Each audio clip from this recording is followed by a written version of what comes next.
उपजुनिया पुढते वो काला खाव दहिवात वैकुंठितो ऐसे नाही कवळ काही काल्याचे एकमेका देव मुखे सुखे घालो हुंबरी वैकुंठितो ऐसे नाही कवळ काही काल्याचे तुका मने वाळवट बरवे नीट उत्तम वैकुंठितो ऐसे नाही कवळ काही कार्याचे विडला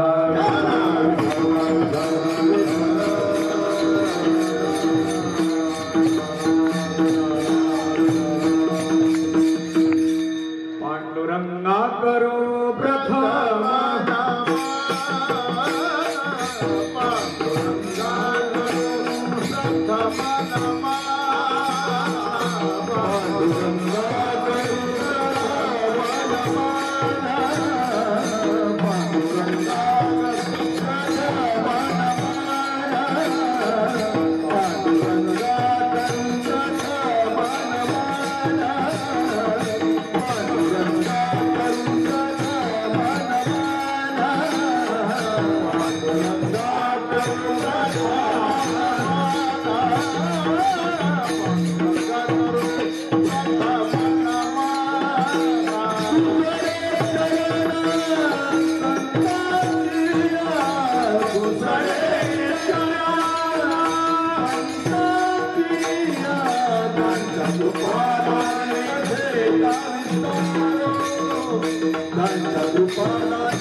करू प्रथम नमन दुसरे चरणा संतांजया त्यांच्या कृपादाने कथेचा विस्तार बाबाजी सद्गुरू दास तुका नमो ज्ञानेश्वरा नमो ज्ञानेश्वरा निवृत्ते उदार सोपान देवा मुक्तावाये नमो त्रिभुवन पावने आदत्रय जननी देवाची ये प्रस्तुत कीर्तन सेवेसाठी घेतलेला अंग आहे.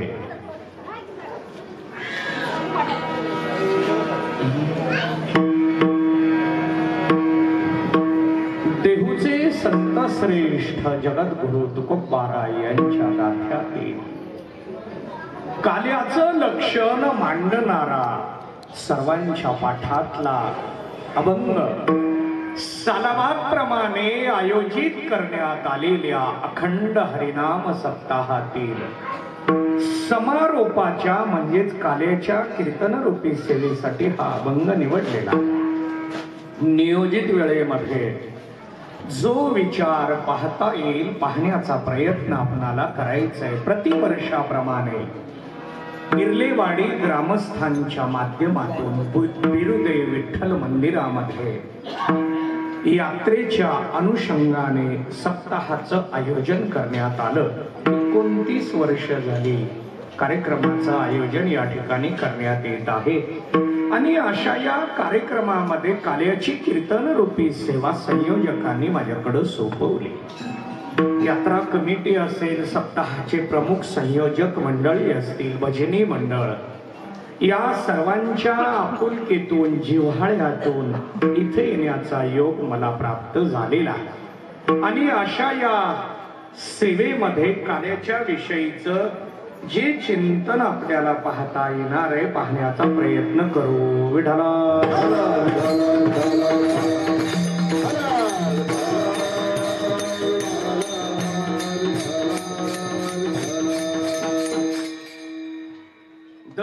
दरवर्षीप्रमाणे सप्ताहाचं आयोजन होत असताना संयोजकाने अनेक वेळा संपर्क केला. अतिशय चांगल्या पद्धतीनं सप्ताहाचं आयोजन केलं गेलेलं आहे. मी आल्याबरोबर विचारलं कार्यक्रम कसे झाले, कीर्तन वगैरे अडचणी आल्या की मला फोन आलेला असतो. संपर्क ही संयोजकांचा सातत्याने आहे. अडचण निर्माण झाली की त्यांचा लगे फोन येतो आणि मग ते दुरुस्त करण्याचा प्रयत्न केला जातो. खरं तर भगवंताच्या कृपेनं अडचण अडथळा येत नाही, पण तरी सुद्धा एक मानसिक आधार संयोजकांना द्यावा लागतो आणि म्हणून अव्याहतपणे या ठिकाणी कार्यक्रम चालत आलेला आहे. आणि त्यामुळे कार्यक्रम सगळे उत्साहामध्ये अतिशय चांगल्या पद्धतीनं या ठिकाणी संपन्न झालेले आहेत.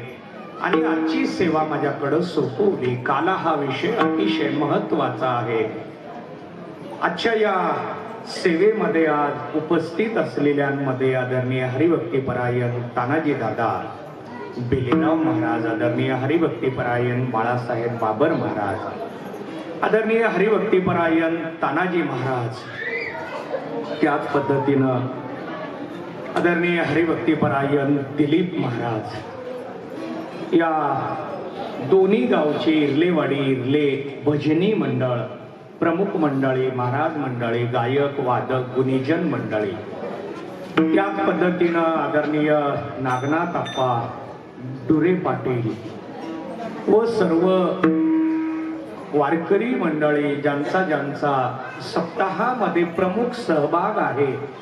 अन्नदानापासून श्रमदानापर्यंत ज्यांनी ज्यांनी योगदान दिलं अशी सर्वच भाविक मंडळी यांच्या माध्यमातून इथं सप्ताह संपन्न होत असताना काल्यासाठी जे चिंतन पाहता येईल पाहण्याचा प्रयत्न करू.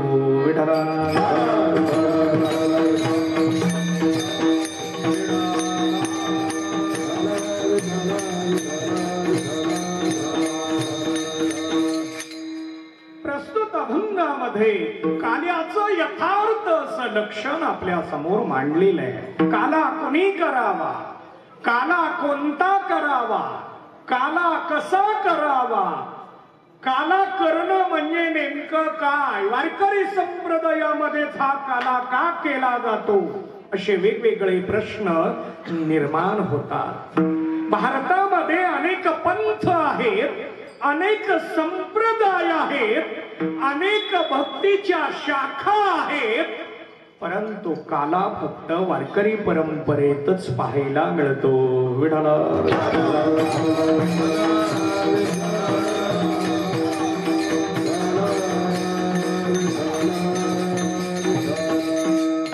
बघा, भक्ती परंपरा, तीर्थक्षेत्र, धर्म, पंथ, संप्रदाय असा विविधतेनं जर विचार केला तर प्रत्येक ठिकाणी आपल्याला वाङ्मयाचा विचार पाहता येतो.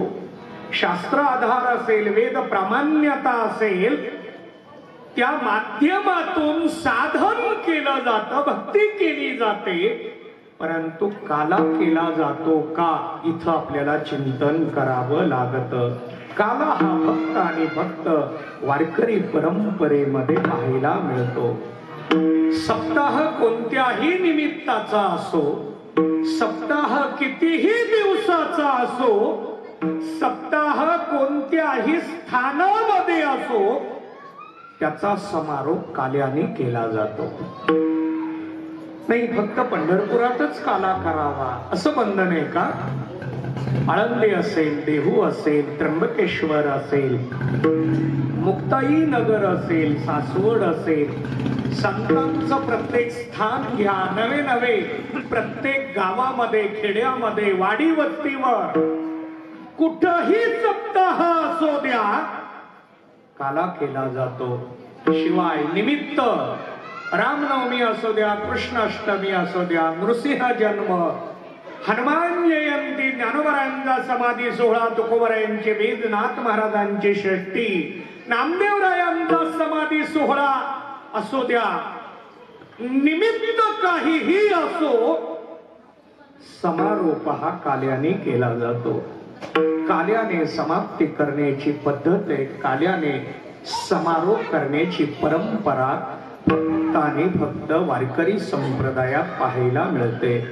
आता यामध्ये आपल्याला प्रश्न निर्माण करता येतो की वारकरी संप्रदायानं तरी काला का निर्माण केला? चालत आला म्हणून करायचंय का समजून घेऊन करायचंय? मागच्या मंडळीने काला केला म्हणून आम्ही काला करावा, आम्ही केला म्हणून पुढच्या पिढीनं काला करावा, असा काल्याचा विचार आहे का? मग काला करायचंय पण कशासाठी काला करावा, हाही प्रश्न आपल्या समोर निर्माण होणार आहे. बघा, काल्याला अनन्य साधारण असं महत्व आहे. प्रसाद, महाप्रसाद आणि काला प्रसाद 3 प्रकार पाहायला मिळते. प्रसाद कशाला म्हणतात, महाप्रसाद कशाला म्हणतात आणि काला प्रसाद कशाला म्हणतात, 3 प्रकारामध्ये चिंतन पाहता येतं. प्रसादाचा विचार मांडतो. ज्याला संतांचा स्पर्श आहे त्याला प्रसाद म्हटलं जातं, एक लक्षण. दुसरं लक्षण मांडतो, जो जीवासाठी आमच्यासाठी प्रसन्न करायला उपयोगाचा ठरतो त्याला प्रसाद म्हटलं जातं. जो सामूहिक असतो, समारोपाला असतो, त्याला महाप्रसाद म्हटलं जातं. आणि या सर्व प्रसादाचा शिरोभाग म्हणून काला प्रसादाकडे पाहिलं जातं. बघा, फक्त प्रसादाच्या बाबतीत भगवद्गीता सांगते, प्रसादे सर्व दुःखानां हानिरशोपजायते. भगवद्गीता सांगते, फक्त प्रसाद सेवन केला सर्व दुःखाची निवृत्ती होते.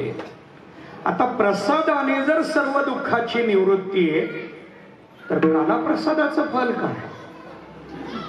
कारण वेदांताने, अध्यात्माने, शास्त्राने सर्व दुःख निवृत्ती हे मुख्य फल सांगितलंय. ज्ञानाने प्राप्त होणार फल म्हणजे सर्व दुःख निवृत्ती, हे आम्हाला शास्त्रानं सांगितलंय.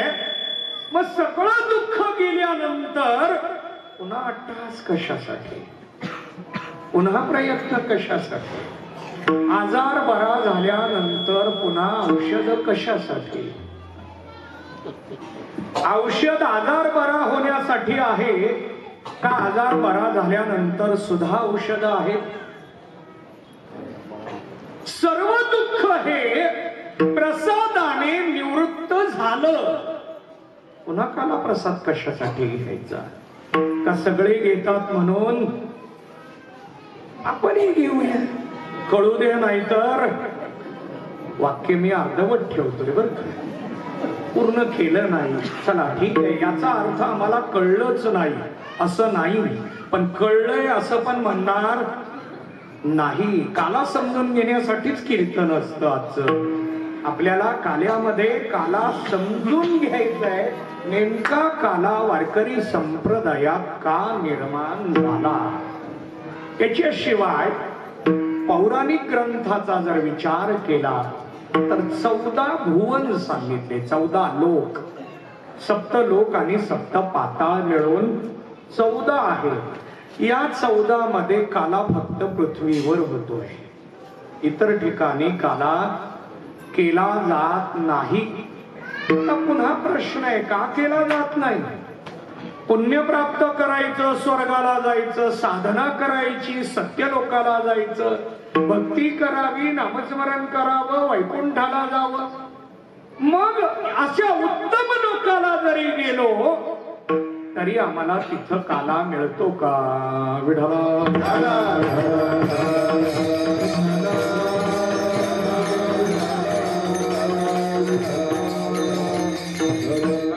तिथंही काला मिळत नाही.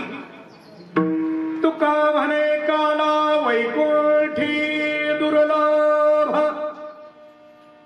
वैकुंठामध्ये दुर्लभ असलेला काला इहलोकामध्ये आम्हाला सहज प्राप्त होतो. विशेष हा लाभ संत संगे.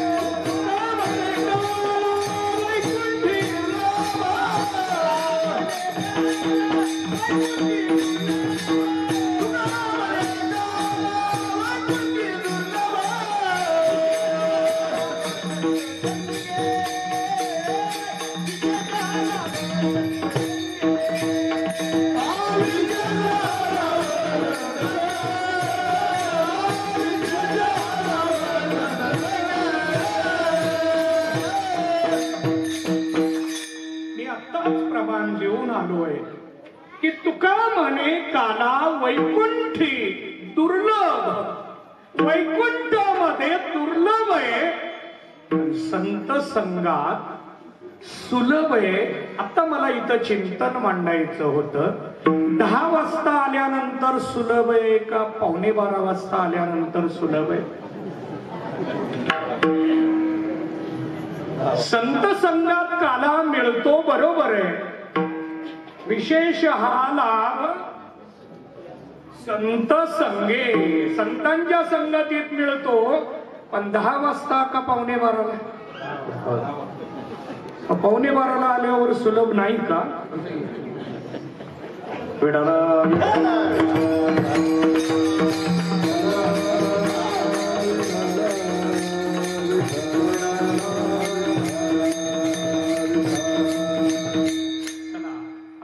जास्त याच्या विस्तारात जायचं नाही.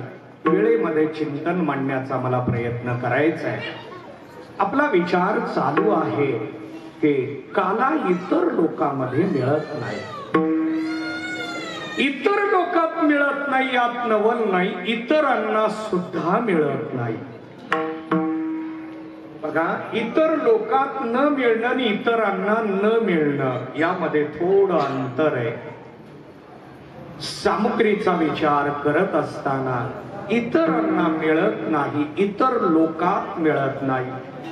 मग आम्हाला काल्यासाठी काय करावं लागतं?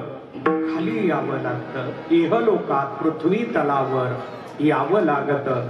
मग पृथ्वी तलावर यायचं म्हटलं की इथले नियम पाळावे लागतात. बघा, पृथ्वीवर जर यायचं असेल तर नियम काय? वारकरी संप्रदायाच्या प्रथेप्रमाणे कीर्तन करायचं असेल तर नियम काय? वेळेच्या आत कीर्तनाच्या ठिकाणी हजर राहणं हा पहिला नियम. वेळेत कीर्तन संपवणं हा दुसरा नियम. आता मी वेळेत संपवतो कारण माझा अभ्यास कमी आहे आणि म्हणून थोडं कीर्तन वेळेत संपवण्याचा मी नेहमी प्रयत्न करतो. चला ठीक आहे, नियम सांभाळावे लागतात. आपला अभंग पूर्ण झाला नाही म्हणून श्रोत्यांना 2-2 वाजेपर्यंत ताटकळत ठेवणं हा नियम आपल्या संयोजकांनी बदलला. रेकॉर्डिंग असताना बोलायलोय, माझ्याकडून कॅमेरा कधी सुटत नाही, बाजूला जात नाही, पण तरी सांगायला लागलोय याला कारण हा नियम पाळला जावा म्हणून. विठाला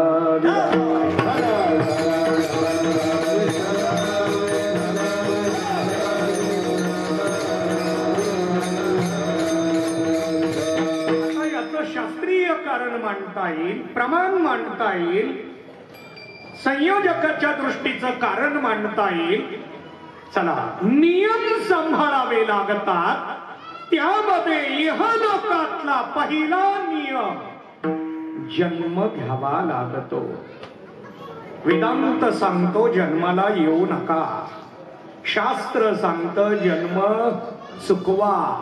जन्म नाही रे अनेक, तुका म्हणे माझी भाक. वारी केली आणि त्यामुळं जन्म चुकला का? वेदांतानं सांगितलंय, शास्त्रानं सांगितलंय जन्माला येऊ नका. कारण नरदेहा येऊनी हानी पाप पुण्य करुनी जन्मा येतो प्राणी नरदेहा येऊनी शास्त्र सांगत जन्माला येऊ नका पण तुकोबाराय मात्र जन्माची प्रतिज्ञा करतात नवे दान मागतात तुका म्हणे गर्भवासी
तर सुखानं जन्माला पाठवले दान दे यामध्ये एक शंका मांडतो जन्माला येण्यासाठी देवाला प्रार्थना करावी दान मागावं का आम्हाला आमच्या कर्मानुसार जन्म मिळतो जन्म मिळणारच आहे कर्मानुसार मग पुन्हा देवाला का मागावा मग देवाला मागायचं असेल तर प्रार्थनेनं मागावा का दान रूपात मागावा सूक्ष्म चिंतन आहे विस्ताराला वेळ नाही कारण मला काला पूर्ण करायचा आहे यामध्ये तुकोबारायांनी देवाला दान मागितलं देवा मला जन्माला पाठवा बघा जन्माला पाठवा म्हणतायत महाराजांना विचारलं तुम्हाला जन्म कशासाठी पाहिजे तुम्ही जन्माला यायचं म्हणताय पण कशासाठी महाराजांनी सांगितलं केवळ एक जन्म नकोय पुन्हा पुन्हा पुन्हा पुन्हा मी जन्माला यायला तयार आहे त्याचं उत्तर महाराजांनी दिलं प्रस्तुत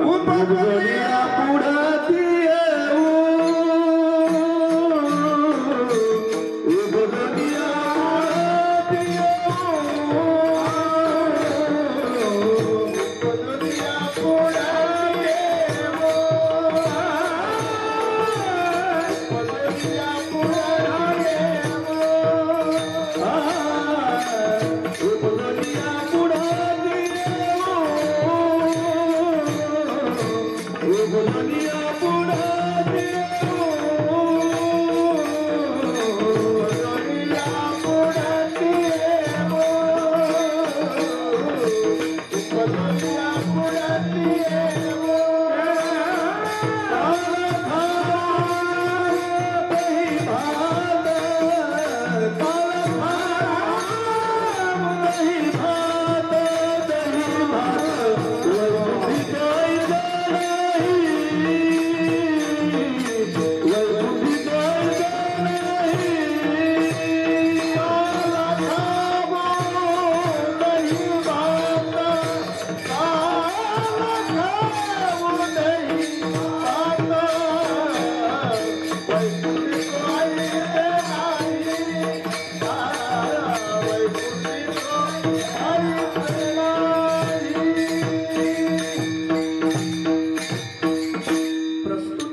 देवाच्या प्रथम चरणामध्ये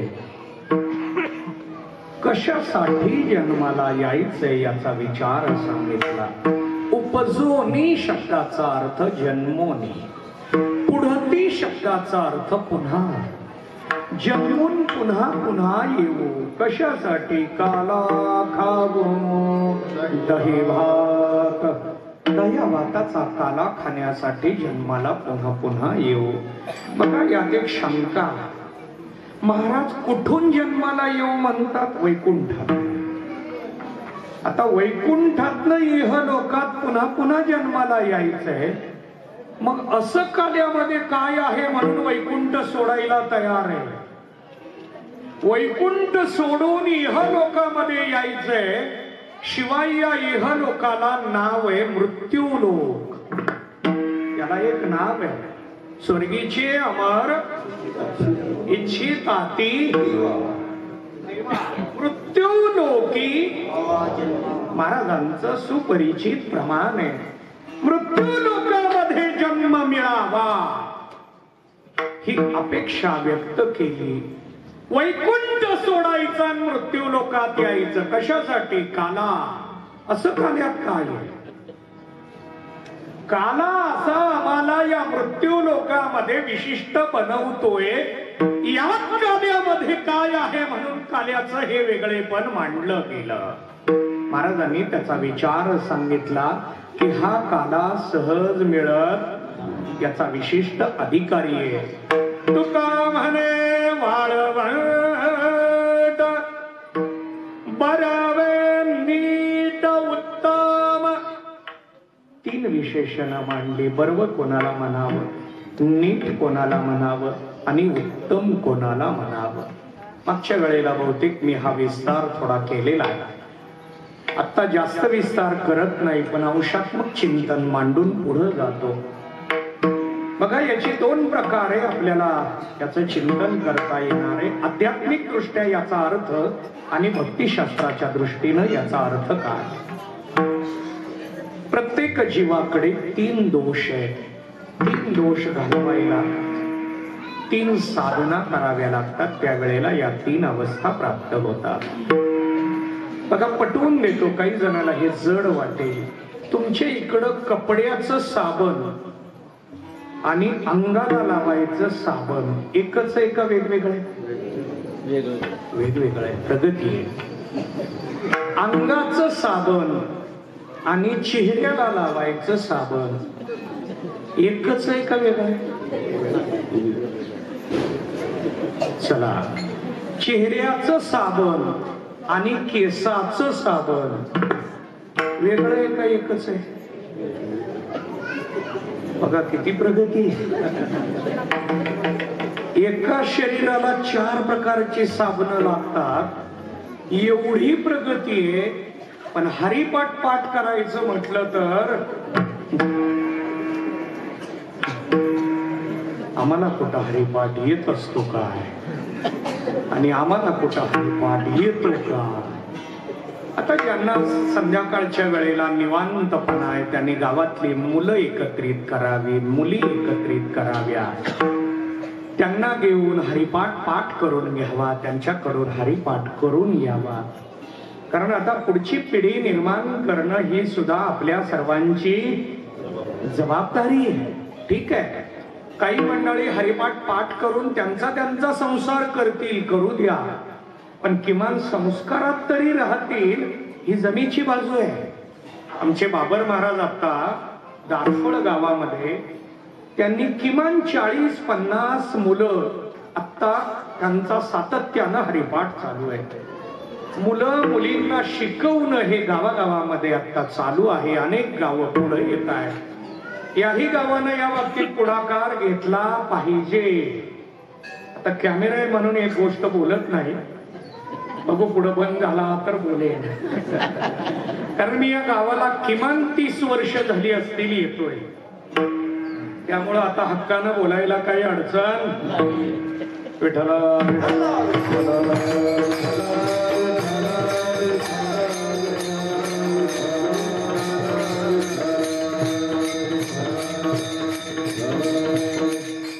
चला ठीक आहे.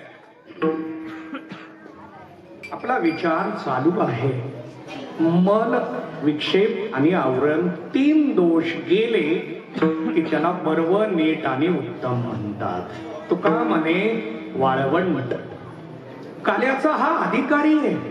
वाळवंट शब्दाचा अर्थ केवळ स्थान नव्हे, नदीचा काठ, नदीचा तीर, नदीचा परिसर म्हणजेच वाळवंट असा याचा अर्थ नाही. अर्थ करत असताना अध्यात्माच्या दृष्टीनं बर्व कशाला म्हणावं, नीट कशाला म्हणावं, तसं भक्तिशास्त्राच्या दृष्टीनं सुद्धा 3 अर्थ आहेत.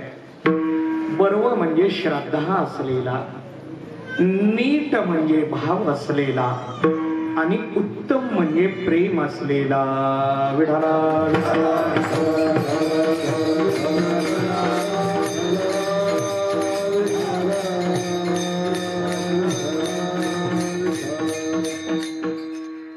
असा अधिकारी आहे. पण या अधिकाऱ्याने काला कसा खावा? एकमेका देवो मुखे सुखे घालू हुंबरी. काला कसा खावा? एकमेकाला देत खाल्ला पाहिजे. पण एकमेकाला देण्यासाठी आपल्याला मिळाला पाहिजे. आपल्याकडेच नाही मग आपण दुसऱ्याला कसा देणार?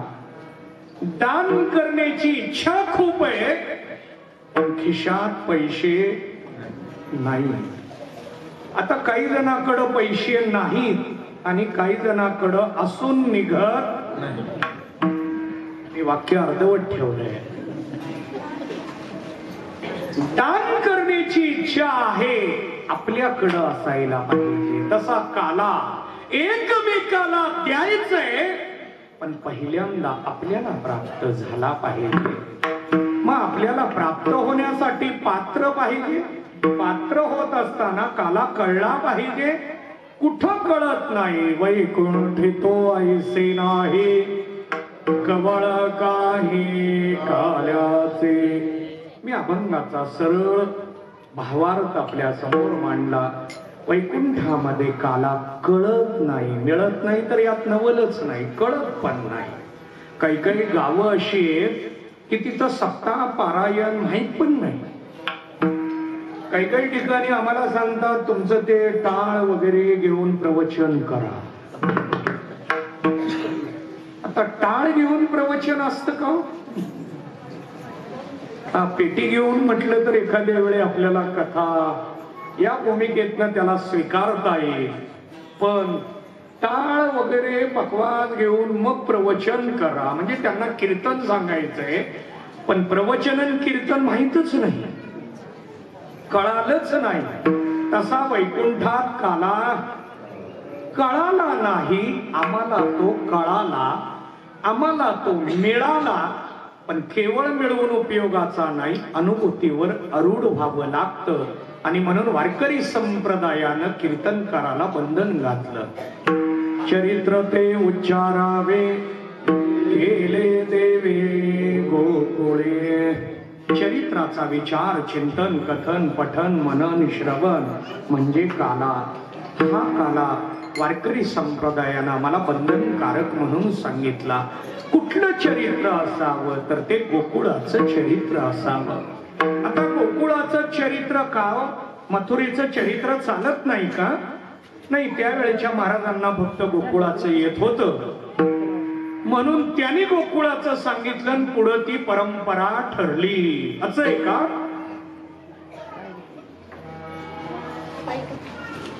त्यावेळी फक्त गोकुळ चरित्र येत होतं म्हणून मांडलं नाही.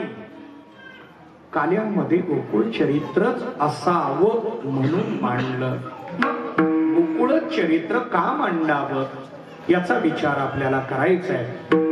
सर्वांनी मोठ्या प्रेमानं एक वेळ भजन करू, नंतर उर्वरित चिंता. विठोबार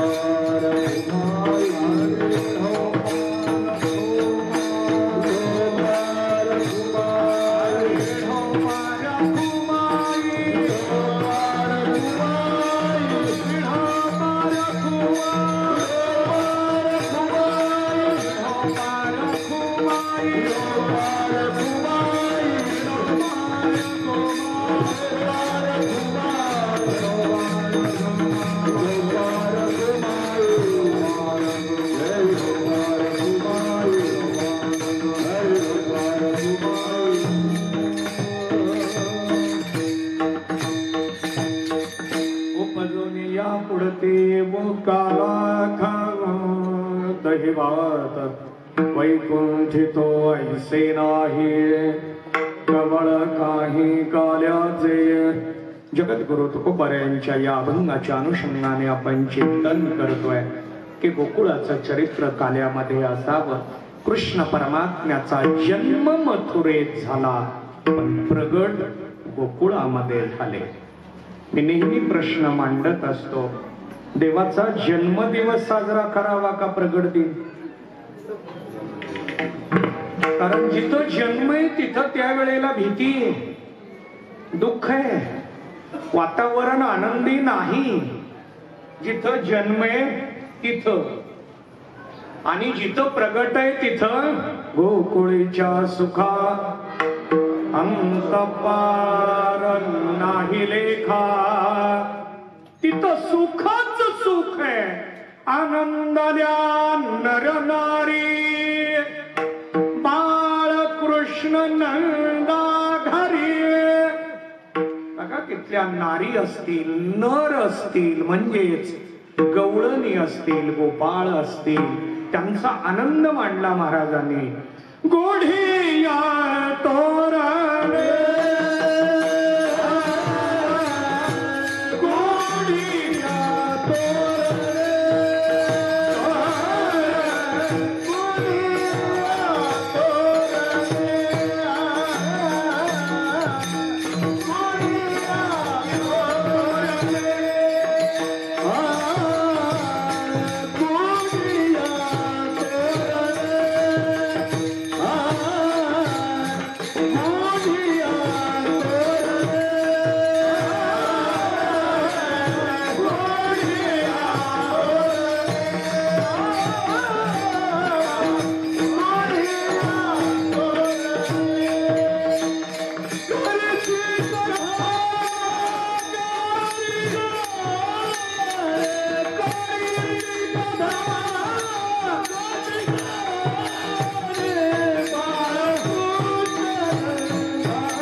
महाराजांनी गोकुळातलं वर्णन मांडलं. गोकुळामध्ये गुड्या उभ्या करू लागले, तोरण बांधू लागले, नाच गाणी करू लागले, फुगड्या खेळू लागले, फेर धरू लागले, आनंदोत्सव चालू झाला. कुठं? गोकुळामध्ये.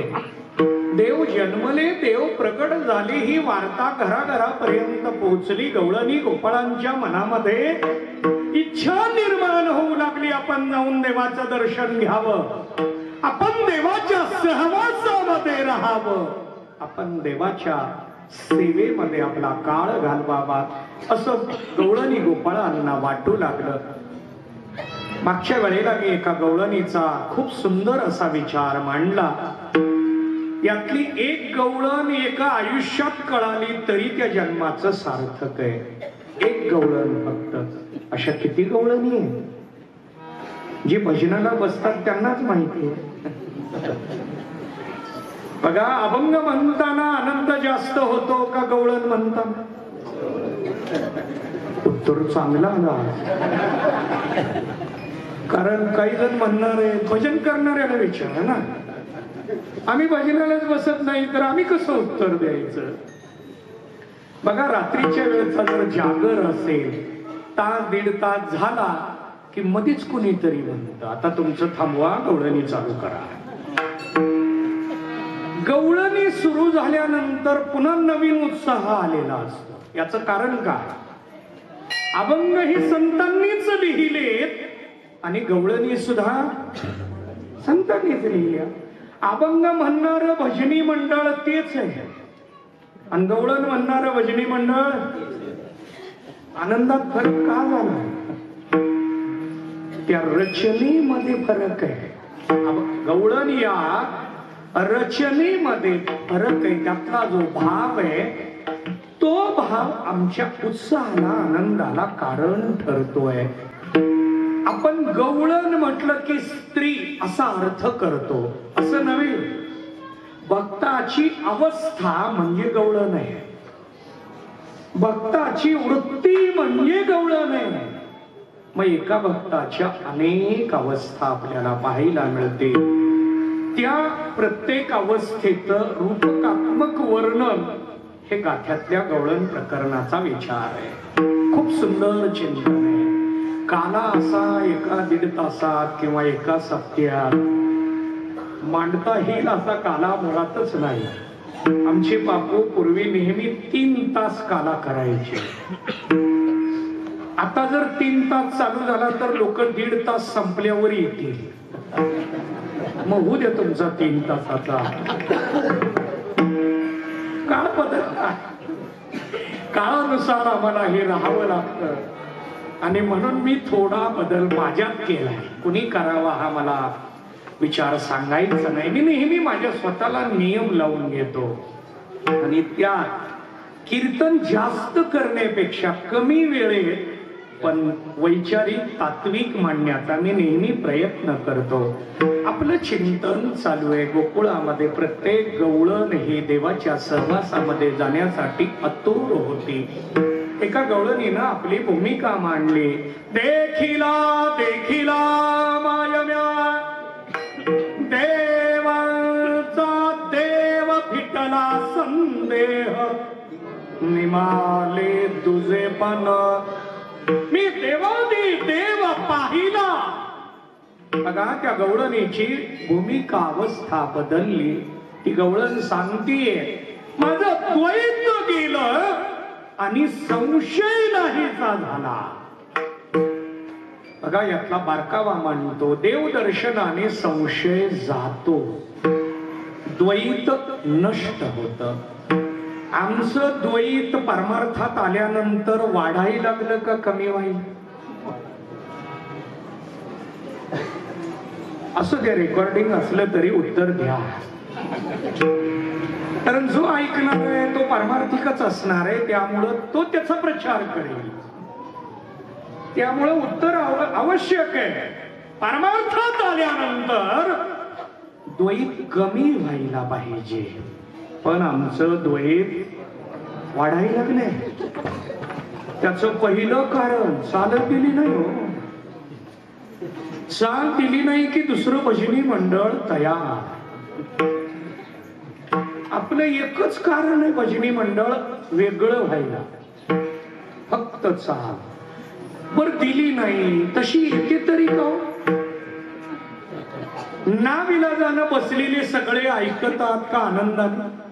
जाऊ द्या, उत्तर देऊ नका अजून अर्धा.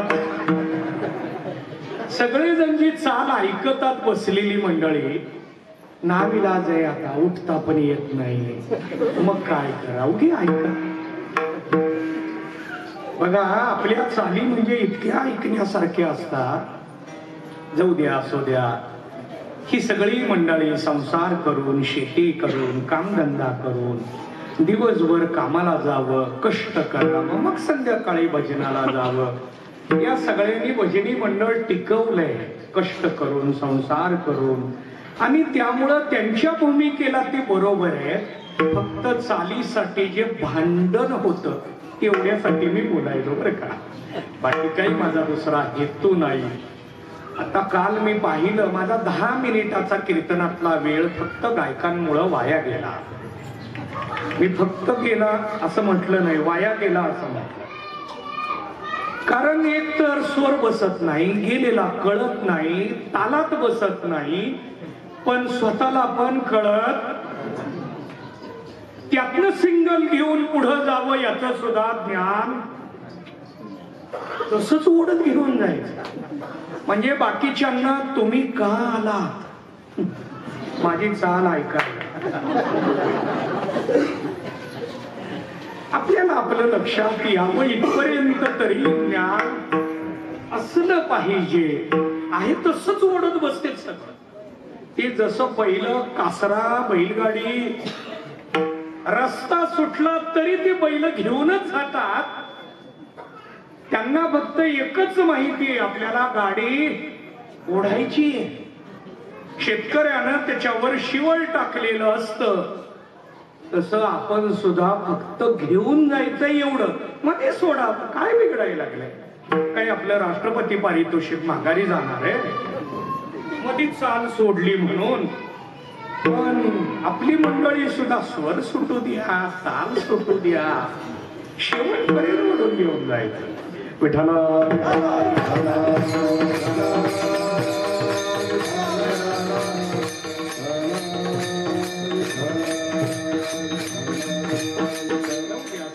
वेळ वाया घालवायला नको. आपलं चिंतन द्वैत चालू आहे. दर्शन केलं देवाचं, द्वैत जात. हा ज्ञानोबरायांनी आपल्या स्वतःचा अनुभव मांडलाय. बघा, भगवान श्रीकृष्णाच्या दर्शनाचं फल मांडत असताना, अवस्था मांडत असताना एक गवळण सांगतीये, मै भूली घर जाने बाट, गोरस बेचे नाही हाट, कान्हारे मनमोहन लाल, सब हे विसरो देखे गोपाल. जगद्गुरु तुकोबारायांची हिंदी भाषेत ती गवळण आहे. मागच्याही वेळेला मी मांडली आहे. बघा, एक गवळण बाजारला निघाली. हाट म्हणजे बाजार. ती हाट बाजारला आली कशासाठी? बेचेन. बेचेन म्हणजे विकण्यासाठी आली. काय? गोरस. गो म्हणजे गाय, रस म्हणजे गायीपासून निर्माण झालेले पदार्थ विकायला आलीये. पण मै भूली, मै म्हणजे मी, भूली म्हणजे विसरले. घर जाणे बाट, घरला जाण्याची वाट विसरले. आता कैसे जाऊ घरा नोहे बरा. आता कीर्तन झाल्यानंतर घरचा रस्ता आपल्याला कोणाला विचारावा लागतो का? कीर्तन झालं की पहिल्यांदा सगळे काय करणार आहे? महाराजांचं दर्शन घेणार आणि मग पंगत, मग प्रसाद आणि मग घरी जायचं. मग घरी जाताना आपण कुणाला आपल्या घरचा रस्ता विचारतो का? एवढं आपण कीर्तनात रंगत, आपण एवढं कीर्तनात रंगून जात नाही की घरचा रस्ता विसरलो. पण ती गवळण मात्र घरचा रस्ता विसरली, कारण तिने कृष्ण परमात्म्याला पाहिलं. खूप सुंदर अशी गवळण आहे. आमच्या बापूंना खूप आवडते. अनेक ठिकाणी त्यांनी याच्यावरच कानाची कीर्तनं केली. आणि चला ठीक आहे, आपला विचार चालू आहे यामध्ये. गवळणींकडे जाऊन कृष्ण परमात्म्याने अनेक प्रकारची लीला केली. काही गवळणींकडे जावं, दूध दही तूप लोणी मागावं. दूध दही तूप लोणी जर मिळत नसेल तर हट्ट करावा. हट्ट करून मिळत नसेल तर भांडण करावं. भांडण करून पण मिळत नसेल तर सगळ्यांना माहिती चोरून घ्यावं. हरिने माझे हरिले चित्त, भार वित्त विसरले. चोरून घ्यावं काय? चित्त चोरून घेतलं. चैतन्य चोरिले माझे, चैतन्य चोरिले अवघे पारुषले दीन. देवाने लोण्याची, तुपाची, दुधाची, दह्याची चोरी केली असं नव्हे, चित्ताची चोरी करावी. पण कोणतं चित्त देवाने चोरलं? जे चित्त लोण्यासारखं आहे. एवढं चिंतन करू, समन्वय साधू आणि सेवेला पूर्ण विराम देऊ. 5-7 मिनिट आपली शिल्लक आहे आणि सेवेला पूर्ण विराम द्यायचा आहे आपल्याला. यामध्ये बघा, देवानी कोणतं चित्त चोरलं तर लोण्यासारखं. आत्ताच्या काळात लोणी कशाला म्हणतात हे व्याख्येनं सांगावं लागतं. मृदू सभाह्य नवनीत तैसे सज्जनाचे चित्त तोची साधू ओळखावा, देव तेथे जाणावा. महाराजांनी विचार मांडला. यामध्ये लोणी सबाह्य मृदू मऊ आहे. आपल्याकडं आत लोणी कठीण आहे, बाहेर मऊ आहे. त्याला लोणी म्हणतात का? बाहेर कठीण आहे, आत मऊ आहे, त्याला लोणी म्हणतात का? नाही. याच्यावरून 4 प्रकार मांडता येते. जो बाहेर मऊ आहे, आत कठीण आहे, एक. बाहेर कठीण आहे, आत मऊ आहे. बाहेर मऊ आहे, आत कठीण आहे. बाहेर कठीण आहे, आत मऊ आहे. बाहेरही कठीण आहे आणि आत सुद्धा कठीण आहे. आणि बाहेर मऊ आहे, आत पण मऊ आहे. हा 4था प्रकार आहे. कुणाचं चित्त चोरलं? आपण असेच आहे. काही जण बाहेर मऊ आहे, आतमध्ये कठीण आहे म्हणतात. त्याच्या बोलण्यावर जाऊ नका. तो काय होते तुमच्या इकडं नाही. काही ठिकाणी म्हणतात बघा, त्याच्या बोलण्यावर जाऊ नका, तो आतल्या गाठीचा, आत्म कठीण आहे. मला हे आणखीन गणित सुटलं नाही. माझं हे 34वं वर्ष आहे कीर्तन सुरू करून, पण आणखीन याचं उत्तर मला मिळालं नाही. लोकांना कीर्तन कळत नाही, पण दुसऱ्याची आतली गाठ कळते. बघा, दुसऱ्याची आतली गाठ कळते, आतल्या गाठीचा माणूस कळतो, पण कीर्तन जड झालं का? अवघड वाटलं बघा. काही जण बाहेर मऊ असतात, काही जण बाहेर कठीण आहेत, आत मऊ आहे. त्यांच्यासाठी म्हणतात त्यांच्या बोलण्याकडे जाऊ नका, मनात काही ठेवत नाही, ते खिशात ठेवतात फक्त, मनात काही ठेवत नाही. परखड आहे. माझं परखड मंडळींना सांगणं आहे. कुणी सांगितलं आपल्याला परखड बोलायला? आपल्या घरचं कोण ऐकत का? पहिल्यांदा स्वतःच्या मुलाला परखड बोलावं, बायकोला परखड बोलावं. त्यांनी ऐकलं तर भजनी मंडळात बोलावं. इथं घरात कोणच ऐकत नाही, पण आपण येऊन भजनी मंडळात सांगतो. माझा स्वभाव समजून घ्या, माझ्या नादाला कोणी लागायचं. बाहेर परखड असतात, आत मऊ असतात. काही जण म्हणतात खरं बोलतो म्हणून परखड बोलतो. कोणी सांगितलं? खरं बोलणाऱ्यांनी मऊ बोलू नये का? खरं बोलणाऱ्यांनी मऊ बोललं तर ते खरं वाटत नाही का? पण मी खरं बोलतो हा अहम गप्प बसू देत नाही, म्हणून भाषा कडक होते. मग सगळ्याला खरं बोलतो म्हणून कोणाची भाडभीड घरात असावं, मंडळात कोण सांगितलं? आपल्याला कुणी काही लायसन दिलं, परवानगी दिली, पत्र दिलं, तुम्ही भजनी मंडळात परखड बोला. मग काही जण म्हणतात दुसऱ्याच्या चुका दाखवू नये का? आपली पहिल्यांदा दुरुस्त करावी. आपणच नापास आहे, दुसऱ्याला पास करायला. आपल्याला कधीच 35च्या पुढं मार्क मिळाले, ते पण 35 शाळेनं दिले ग्रँड टिकायसाठी. आपल्याला कधीच मिळत नाही, तर आपण दुसऱ्याला पास, दुसऱ्याला चुका सांगावं लागतात. हो, दिंडीत, सत्यात, मंडळात, मंदिरात, नाहीतर लोकाला चुकीची सवय लागते. लोकांच्या सवयीकडं आपण बघू नये, आपल्या सवयीकडं बघावं. लोकांच्या सवयी बघायला ईश्वर सक्षम आहे. उगीच आपण आपल्या डोक्यावर शिवळ स्वतःहून घेऊ नये. मला जगाला सुधरवायचंय, डोक्यातनं काढून टाकावं. पहिल्यांदा आपण बाहेरून सुद्धा मऊ व्हावं. आतून मऊ आहे, बाहेरून सुद्धा मऊ व्हावं. काही काही जण बाहेर पण कठीण आहे तर आत पण ती परमार्थाकडे येतच नाही.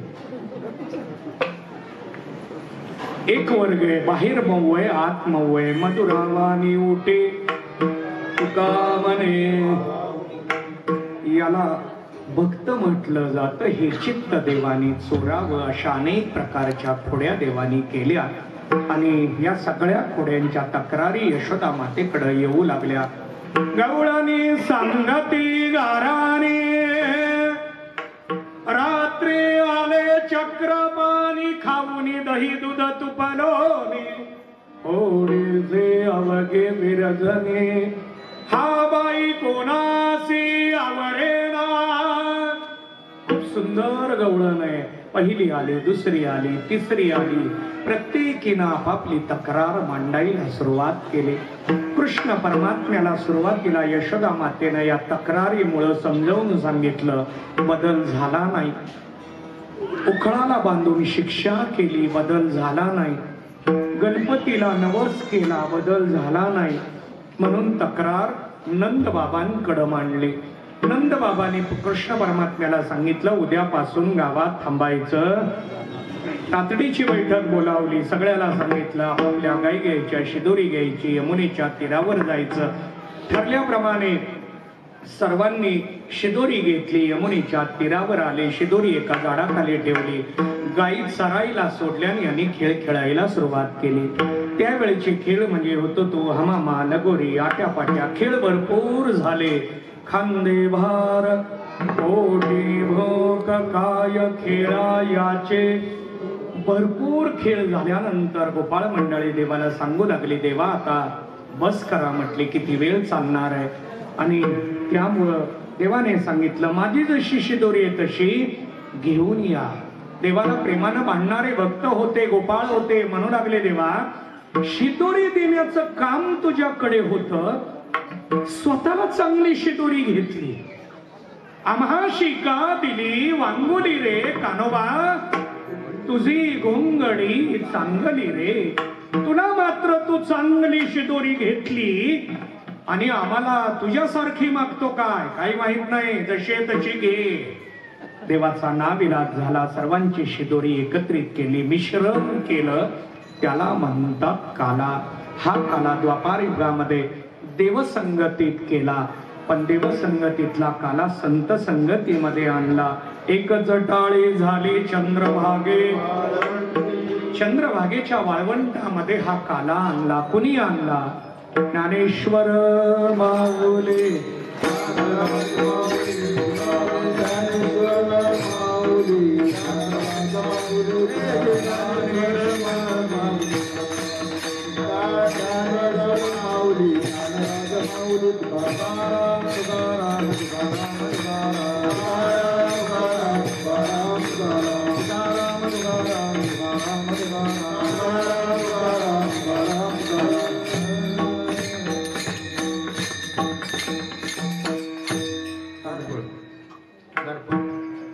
सोलापूर.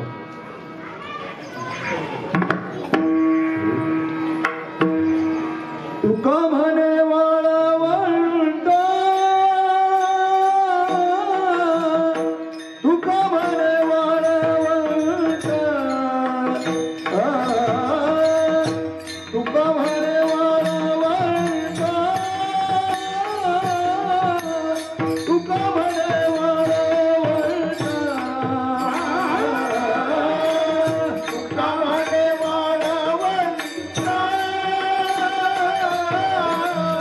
तुका म्हणे वाळवंट, तुका म्हणे वाळवंट, तुका म्हणे वाळवंट, तुका म्हणे वाळवंट.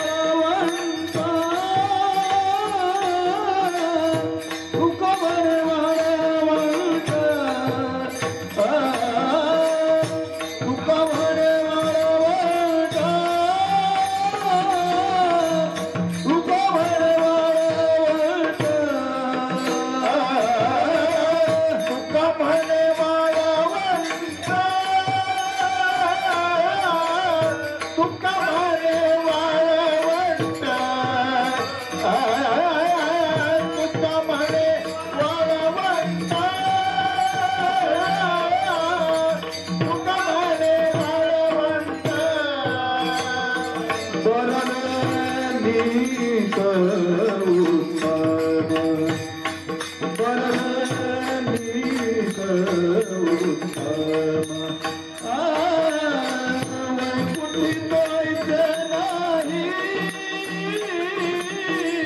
When God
कंठी धरिला कृष्ण मनी अवगाजनी प्रकाश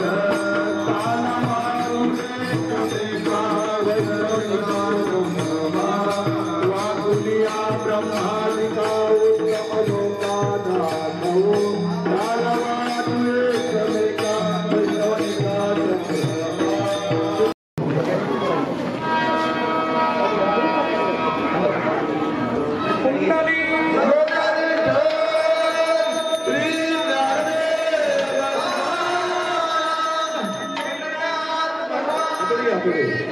मावली ज्ञानेश्वर महाराज की जय, जगत गुरु तुकाराम महाराज की जय।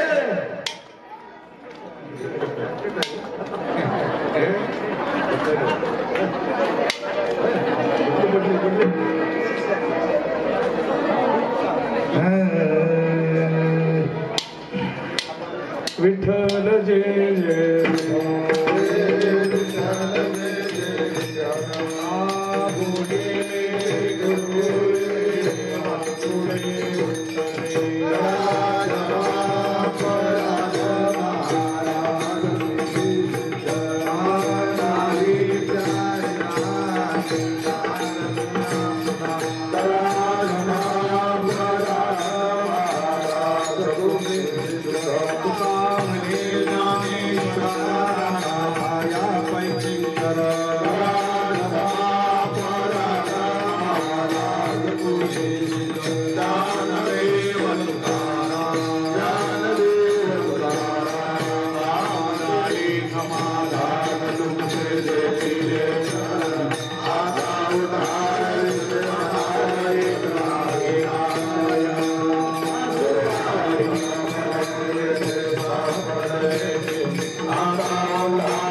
वारकरी संतसंगे सर्वका वारकरी चंद्रभागे स्नान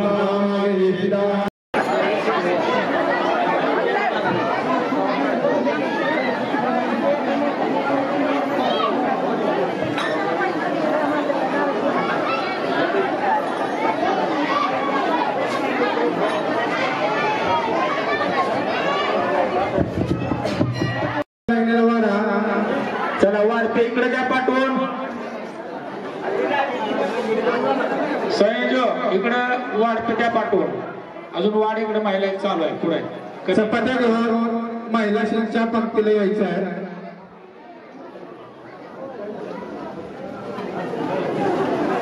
सर वाडा मोठी पंगत बसलेली आहे एकदम